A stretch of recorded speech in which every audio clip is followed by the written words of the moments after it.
Bonjour. Alors donc là c'est pour corriger l'exercice numéro 2. Alors dans l'exercice numéro 2, nous avions donc une variable aléatoire qui varie suivant une loi normale. Alors ce qu'on sait de cette loi normale, c'est que mu est égal à 4,7. Donc si j'écris un curseur, ici on a une courbe de Gauss qui est la loi normale, avec mu égale 4,7. Par contre, ce qu'on ne connaît pas, c'est la valeur de sigma. La valeur de sigma, elle peut être de 0,3, 0,9, etc. On ne la connaît pas. Par contre, ce que l'on sait, c'est que la probabilité que la variable aléatoire soit inférieure ou égale à ces 7,5 est égale à une valeur. On va reprendre ça suivant le texte. Donc là, en fait, le but, c'est de chercher, on connaît une probabilité, mais ce qu'on ne connaît pas, c'est sigma. Et le but, c'est de trouver, à l'aide de cette probabilité-là, connaissant mu, la, la valeur de sigma. Alors, le principe, en fait, dans tous ces cas-là, c'est de façon de faire un changement de variable. C'est-à-dire qu'au lieu de travailler sur x, on va travailler sur z. Z étant une variable qui va suivre la loi normale centrée réduite, c'est-à-dire loi normale centrée réduite, c'est-à-dire que sigma est égal à 1. Alors, on va essayer de choper un pas facile. Voilà, 1. Et non, oui, à 1. Et mu, 0. Voilà. C'est-à-dire que du coup, on a quelque chose qui est centré. Voilà. Et ça, donc du coup, on connaît sigma, on connaît mu. Voilà. Donc on va travailler là-dessus. C'est-à-dire que en fait, il faut transformer. Donc il faut transformer notre courbe initiale. La centrée, c'était la centrée pour avoir une moyenne égale à 0. Et puis réduire, c'est-à-dire changer l'écart type. Il faut que l'écart type soit de 1 et plus de, je ne sais pas. Voilà. Alors on revient sur l'exercice. Alors, comme on sait, donc du coup, ici, on a une loi normale. Ici, on sait que mu est égal à 4,5. Ce qu'on ne connaît pas, donc ce qu'on va chercher, c'est donc la valeur de sigma que on ne connaît pas. Voilà. Par contre, ce que l'on connaît, ce que l'on connaît, ben, c'est une probabilité, c'est cette probabilité-là. Voilà. C'est-à-dire que ce que l'on sait, c'est que la probabilité que la variable aléatoire soit inférieure à 7,5 est de 0,97. Alors donc du coup, le but, ça va être de faire un changement de variable, c'est-à-dire, alors, changement de variable, c'est-à-dire que pour l'instant, on a une variable x qui suit une loi normale.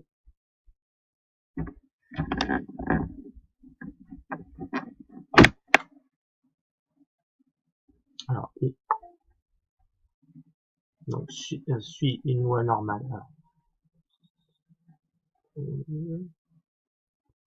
Alors, je reviens. Donc, x suit une loi normale, d'accord, dont on connaît la valeur de mu, c'est 4,7. 4,7. Voilà. Par contre, ce qu'on ne connaît pas, c'est la valeur de sigma. Donc nous, on va passer par un changement de variable, c'est-à-dire qu'on va dire qu'on a une variable z qui lui suit une loi normale centrée réduite, c'est-à-dire mu égale à 0 et sigma étant égal à 1. Donc là, j'ai oublié, il faut mettre le carré. Voilà. Alors qu'est-ce que ça veut dire? Ça veut dire que pour l'instant, on a x dans notre probabilité qui est x inférieur ou égal à 7,5.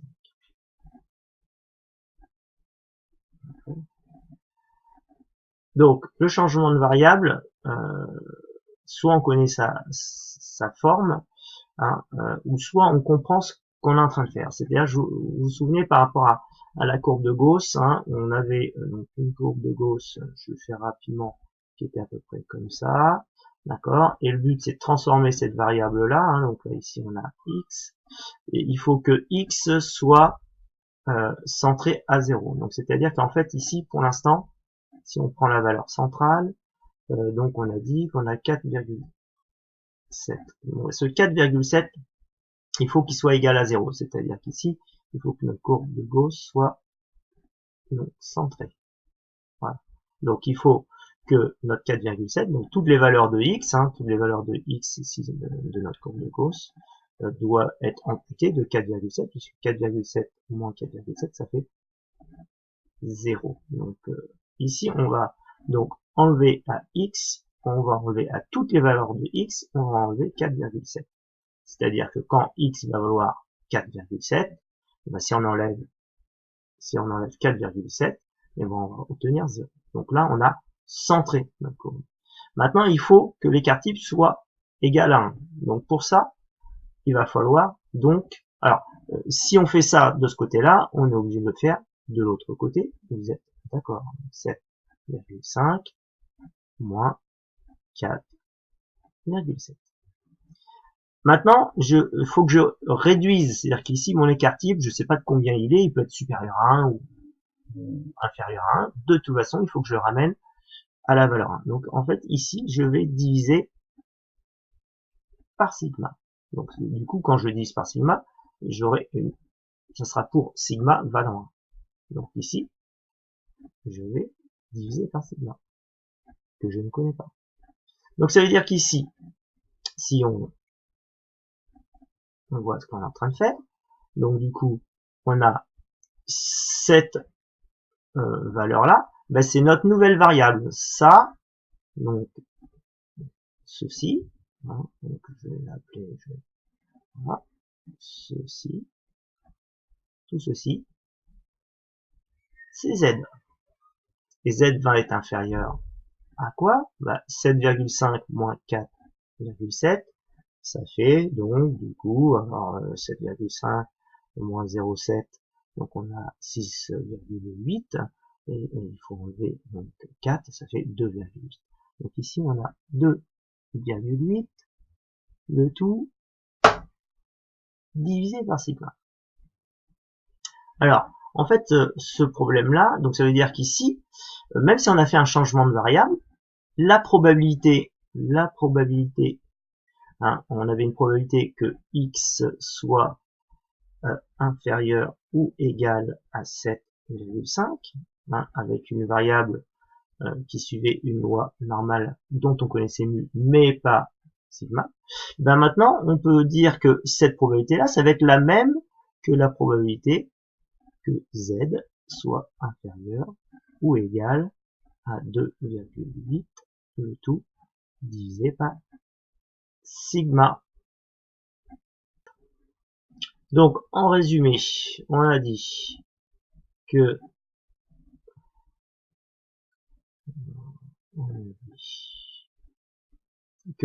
x suivait une loi normale qui est ici, donc on ne connaît pas sigma, mais ce qu'on connaît, c'est p de x inférieur ou égal à 7,5, et cette probabilité est égale à 97%.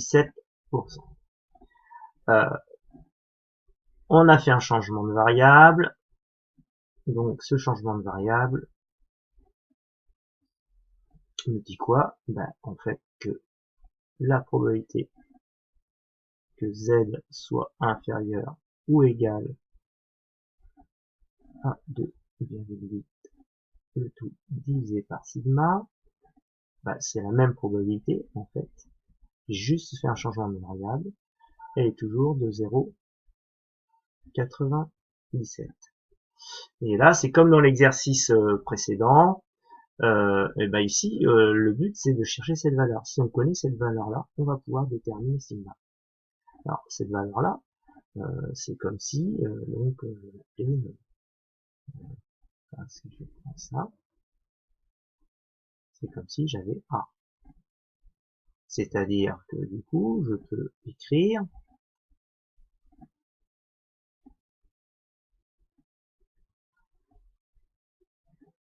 est de Z inférieur ou égal à A, donc je mettrai après, est égal à 0,97.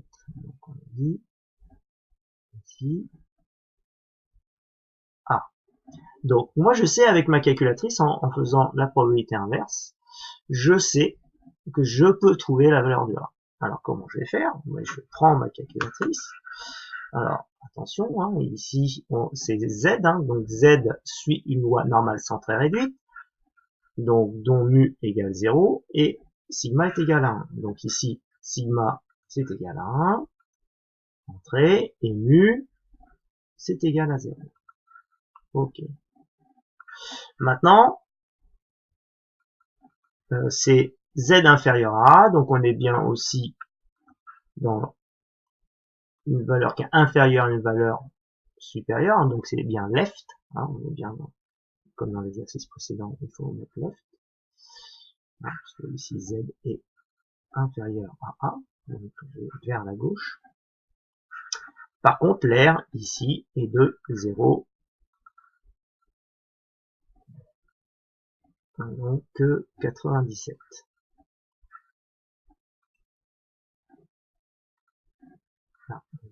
Ah, c'est 0,97. Une probabilité supérieure à 1, c'est pas possible. Donc 0,97.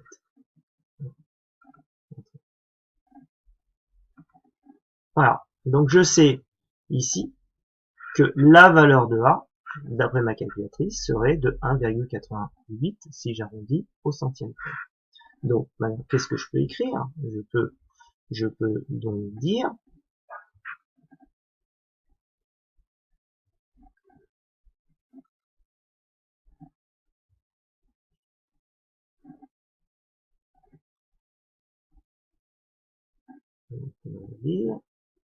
que A est égal à quoi? À 1,88 environ. Alors, environ. D'accord? Alors, si A est égal à 1,88 et que A, en fait, c'est 2,8 sur sigma. Ça veut dire qu'ici, c'est équivalent à écrire que j'ai 2,88, donc 2,8 sur sigma, qui vaut environ, donc, les 1,88 que je viens de trouver à la calculatrice. Voilà. Donc maintenant j'ai une égalité, ben, je peux trouver donc sigma. Hein. Donc je peux trouver sigma. Donc c'est équivalent à quoi? Voilà. Alors du coup on a sigma qui va être environ égal à quoi? Ben, 2,8 sur 1,88, ce qui est équivalent à dire que sigma va être environ égal, alors il suffit de prendre cette calculatrice, hein, c'est n entrée 2,8 divisé par 1,88 entrée, donc environ, si j'arrondis au centième près, à 1,49. Donc ici, j'aurai donc